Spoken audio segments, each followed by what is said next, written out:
제6일차 묵시록의 여인 살펴보겠습니다. 묵시록의 여인이라는 건 곧 새말에 세상 종말 때 이제 예수님을 앞서서 오실 여인이라는 뜻이에요. 그래서 시작할 때 보면 마리아는 어머니로서 언제나 당신 아드님을 앞서 오신다 라고 되어 있고, 이제 구세사 구원 역사의 마지막 싸움을 위해서 지금 뭐 하고 계시죠? 구원 역사의 마지막 싸움을 위해서 지금 군대를 모으고 계신 거예요.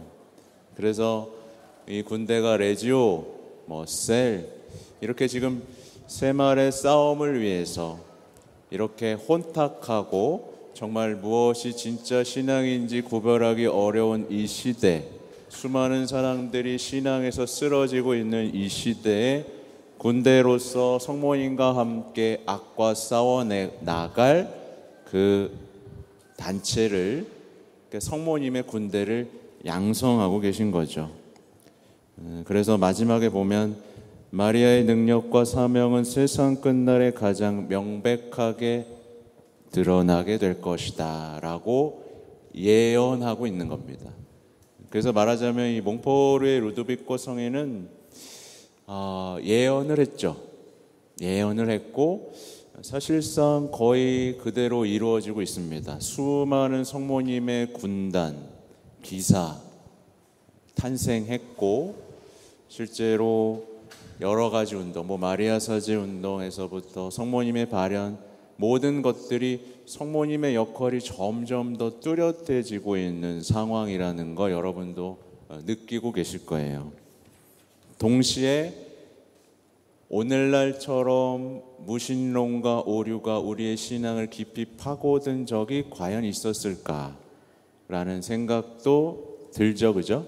수많은 사람들이 신앙에서 쓰러지고 믿음을 잃고 희망도 잃고 사랑 없는 그 자기 안에 갇힌 삶, 자기에게만 몰두하는 삶에 푹 빠져버리고 말았죠.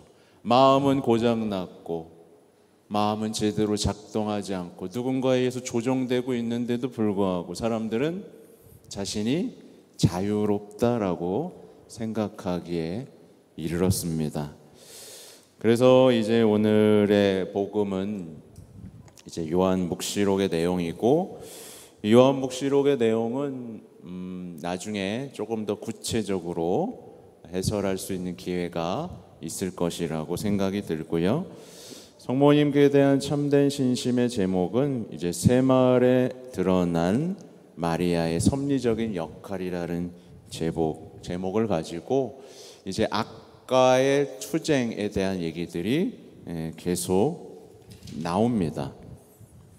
그래서 왜 이렇게 악마가 성모님을 두려워하고 무서워하는가에 대한 이유도 설명되어 있고, 악마와 성모님의 관계, 그리고 동시에 성모님의 자녀들이 악마와 갖는 관계에 대한 설명들이 나와요. 그래서 뱀이잖아요, 뱀, 그죠? 그래서 여기서 제가 아주 좋아하는 발꿈치의 영성이 나오고 있습니다. 우리는 성모님의 발꿈치를 닮아야, 그 발꿈치 같은 겸손함을 살아야 뭘 할 수 있죠? 뱀의 머리를 짓밟을 수 있습니다. 그 겸손함이 없다면 우리는 뭐가 돼요?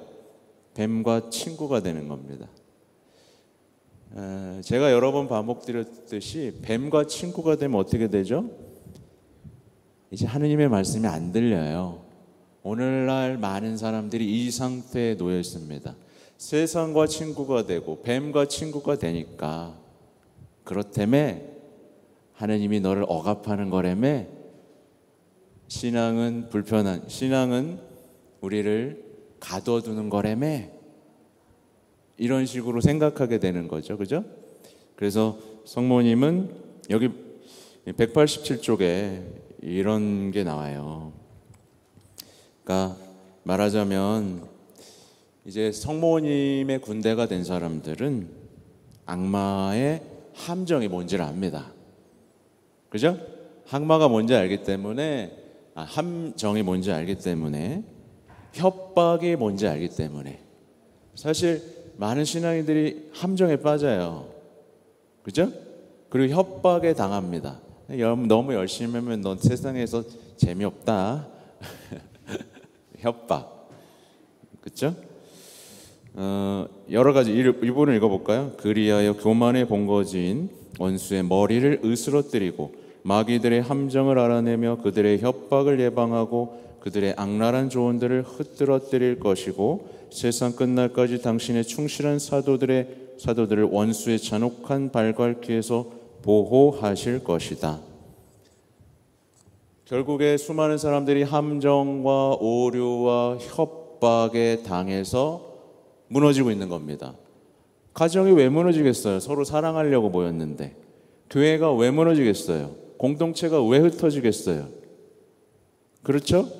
왜 무너지겠어요? 잘하고 싶어서 모였는데. 포기해버리잖아요. 그죠? 서로를 포기하잖아요. 자기에게만 몰두하잖아요. 왜 그래요? 악마가 함정을 쳐놨기 때문에 그런 겁니다.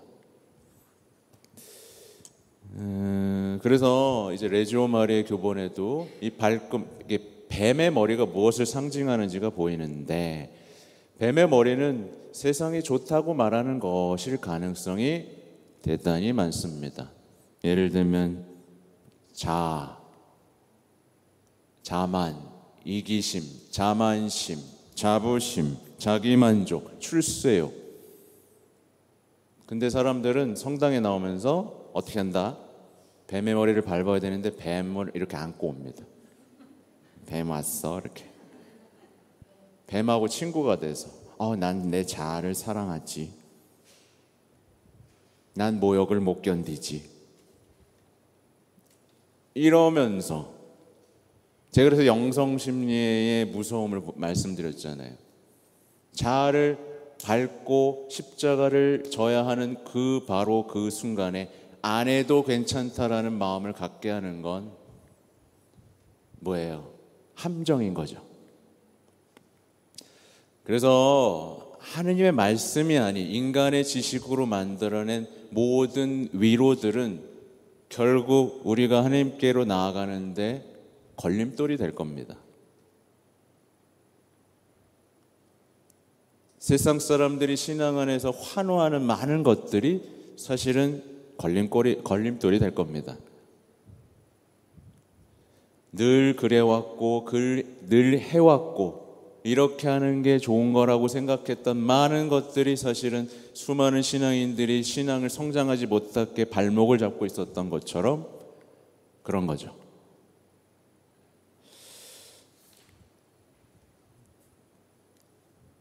결국에 이 시대에 성모신심이 왜 강조되어야 하느냐라고 묻는다면, 성모님이 아니고서는 자기를 죽이는 신심에 이르기가 어렵다. 그 겸손에 이르기가 어렵다. 그리고 봉헌한 성모님의 보호가 없다면 이 시대에 뿌옇게 흐려진 수많은 위험, 함정, 오류, 협박, 유혹에서 그걸 이겨낼 재간이 없다. 그래서 성모님이 필요하다 라고 말씀을 드리는 거예요. 수많은 사람들이 성모님이 없어도 충분한데요? 라고 말을 하지만, 글쎄요, 역사 속에서 성모님 없이 충분하게 성인이 된 사람이 얼마나 있나 모르겠습니다. 아무튼 여기까지 해야겠죠? 네. 내일 또 뵙겠습니다. 나가시면서 빵 사시기 바랍니다. 자, 성부와 성자와 성령의 이름으로 아멘. 영광이 성부와 성자와 성령께 성부와 성자와 성령의 이름으로 아멘. 네, 감사합니다.